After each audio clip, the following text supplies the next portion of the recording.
In a world full of people that act like they know everything, there's a lot of power in being able to say, I don't know. There's nothing wrong with not knowing something, and the sooner you figure that out, the quicker you can move on and get it done.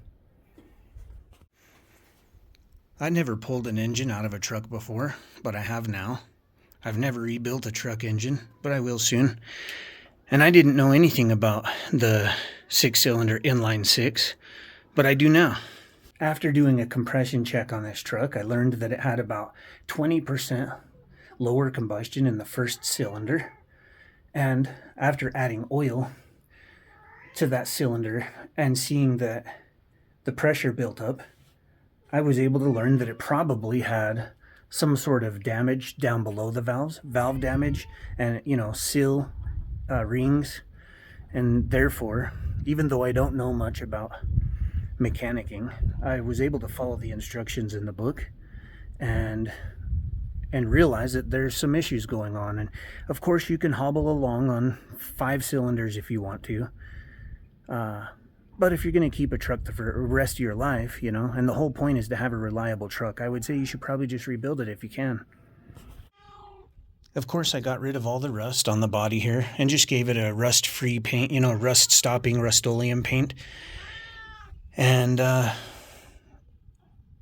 got new tires on the back. The interior is done. I've replaced most of the consumables and then finally pulled out the engine. And upon inspection, found that the head was cracked, so it needs a new head, which I think is a good thing. This truck, since it's a 77, came with the integral head, and that limits your ability to kind of soup the engine up a little bit. So because the head's cracked, I'm going to locate an older head from 73 or sooner that's not integrated, which will allow me to put on a better Clifford or Offenhauser intake, and I can have headers built or buy a set of headers. While I'm there, I'm just going to I'm going to order an entire master engine rebuild kit. That's pistons, rings, bearings, so on and so forth. Rebuild the entire thing. And while we're at it, since we're that deep in there, it's not that much more money for an RV cam, which is a step up from the stock cam, but it's not so hot rodded out that it's gonna affect your daily driving ability. So the engine's in the machine shop right now. I'm going to order the part soon, have it all done, and then I'll get it back in several pieces, which will allow me to paint it. I want to paint in here. I want to get the replacement clutch, want to replace the engine mounts here, clean this up, paint the engine when I put it back together.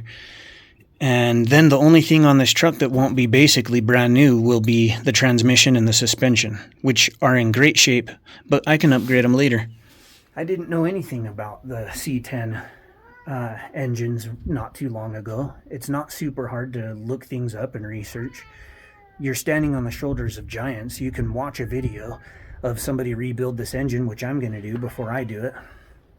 And I think they're way more reliable. Any old truck, Chevy, Ford, Dodge, any one of them is probably okay, especially if you can get some parts. They're easier to work on, more reliable, they last longer. And I think this is just going to make a great frugal farm truck. I'll only be in about $5,000 so far. And then if I do suspension and transmission, maybe I'm in $8,000 for basically a 2025 classic truck.